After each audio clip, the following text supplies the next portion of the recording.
بسم اللہ الرحمن الرحیم۔ ناظرین، چوتھا ویلاگ آپ کے سامنے ہم رکھنے جا رہے ہیں، ویلاگ نمبر 4۔ ویلاگ نمبر 3 میں ہم نے ایک پوائنٹ تھا ویلاگ نمبر 2 کا، خصائص النبوہ، ایک حصہ اس کا بیان کیا، دوسرا رہتا ہے مین ہیڈنگ ہمارا جو ہے وہ یہی چل رہا ہے، آیات و دلائل نبوت کی تفصیل۔ 3 ویلاگ اس کے بیان ہو چکے ہیں، یہ چوتھا ویلاگ آپ کے سامنے ہم رکھ رہے ہیں۔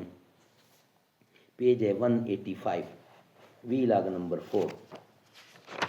اردو زبان میں سرور عالم صلی اللہ علیہ وسلم کی سیرت پر جامع ترین کتاب سیرت النبی صلی اللہ علیہ وآلہ وسلم۔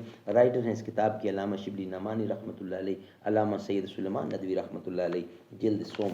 بسم اللہ الرحمن الرحیم، الحمد للہ رب العالمین والصلاة والسلام علی سید المرسلین وعلی آلہ واصحابہ اجمعین۔ مجھے روکے گا تو اے ناخدا کیا غرق ہونے سے، مجھے روکے گا تو اے ناخدا کیا غرق ہونے سے، کہ جن کو ڈوبنا ہو ڈوب جاتے ہیں سفینوں میں۔ چھپایا حسن کو اپنے کلیم اللہ سے جس نے، وہی ناز آفری ہے جلوہ پیدا نازمینوں میں۔ چھپایا حسن کو اپنے کلیم اللہ سے جس نے، وہی ناز آفری ہے جلوہ پیدا نازمینوں میں۔ جلا سکتی ہے شمع کشتہ کو موج نفس ان کی، الہی کیا چھپا ہوتا ہے اہل دل کے سینوں میں۔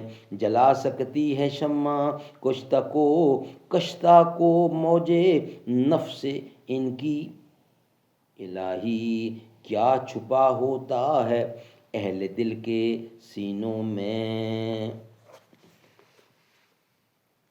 حضرت صلی اللہ علیہ وسلم چونکہ افضل الرسل خاتم النبیین تھے، اس لیے ان خصوصیات میں سے ہر خصوصیت کا وافر حصہ آپ کو عنایت ہوا تھا۔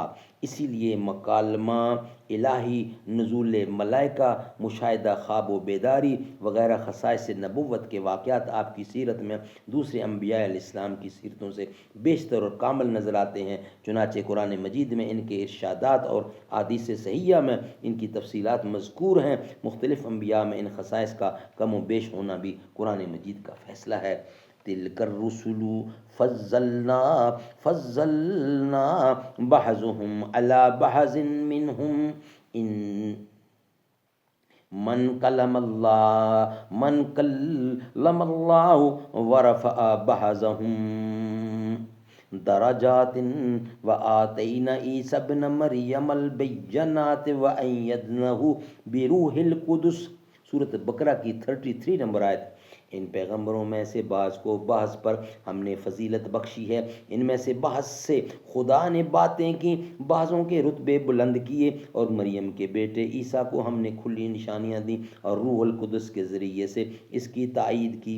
دیکھیے کہ مکالمہ الہی، رفع درجات، عطا نشان، تائید بروح قدس، یہ چاروں باتیں ایسی ہیں جن سے خدا کا کوئی فرستادہ محروم نہ تھا۔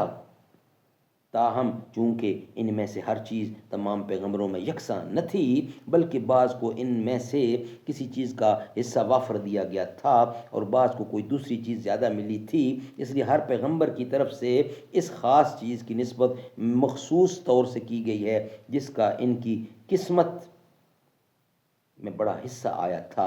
اس سے یہ مقصود نہیں کہ نبوت کے ان خصائص سے کوئی پیغمبر محروم بھی تھا۔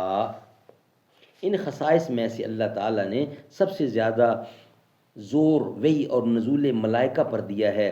ہر جگہ رسول اور نبی کو گویا تعریف ہی یہی کی ہے کہ ایک انسان جس کو خدا نے اپنی پیغمبری کے لیے منتخب کیا ہو اور اس پر اپنی روح نازل اور اس پر اپنی وحی نازل کی ہو۔ ناظرین، انشاءاللہ اس کا بقیہ حصہ آخری ویلاگ میں آپ کے سامنے رکھیں گے۔ چوتھا ویلاگ ہمارا کمپلیٹ ہوا۔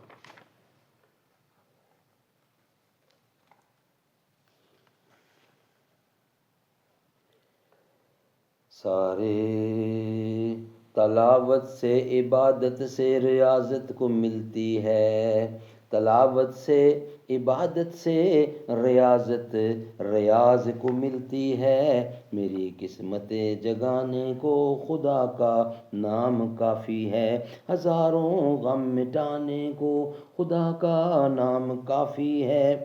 جو پوچھا کملی والے نے، کہا صدیق اکبر نے، میرے سارے گھرانے کو خدا کا نام کافی ہے، تلاوت سے عبادت سے ریاض کو ملتی ہے، کہ دل سے زنگ ہٹانے کو خدا کا نام کافی ہے، یہی کہتا ہے غالب بھی، یہی سب لوگ کہتے ہیں، ہمیں رستہ دکھانے کو خدا کا نام کافی ہے۔